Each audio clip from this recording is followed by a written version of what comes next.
My name is Darek Koper. I'm the Auckland Transport Metro Decarbonisation and Specifications Manager. My role is mainly focused on leading the transition to zero-emission public transport. Buses in New Zealand are the dominant public transport mode, with 72% of customer trips in Auckland undertaken on buses. At the national level, over 90% of trips and customer journeys are taken on buses.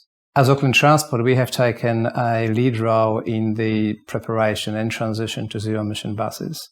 We have set up a low-emission bus working group, which has turned into New Zealand nationwide working group. And the working group is focusing on finding ways to remove any barriers to early adoption of electric buses, securing and influencing some government bodies to provide additional funding, which is necessary for the transition, but also trying to look at standardization of any specifications, regulations, anything to support the transition and the development of charging infrastructure across New Zealand. We have started our trials in 2018 by purchasing 2 electric buses from Alexander Dennis Limited. They were the first 2 electric buses in Auckland. We used them to test their performance on the Central City route, which is a flagship of our public transport services in Auckland.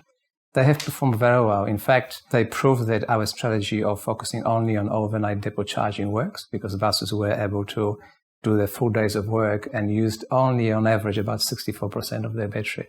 So it was quite encouraging.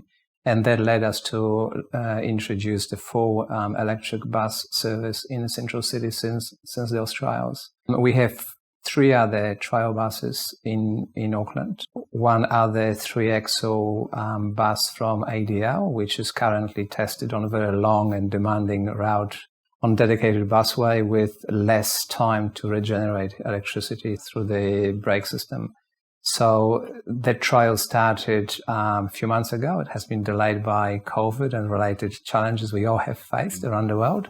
But the initial results are very encouraging. The bus is performing as expected. In fact, it's almost validates our assumptions that we can deliver majority of bus services with battery electric technology as it is now.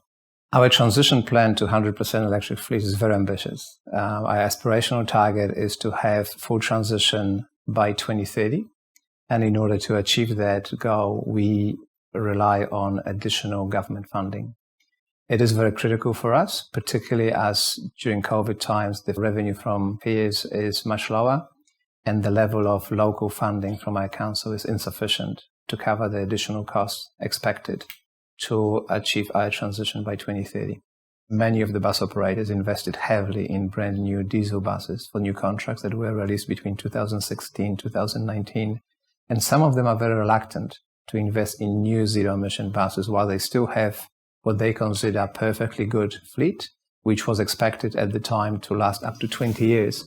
Other than that, it's just, I think there is a political will, there's the local support, there's a great overwhelming public support to do what we do.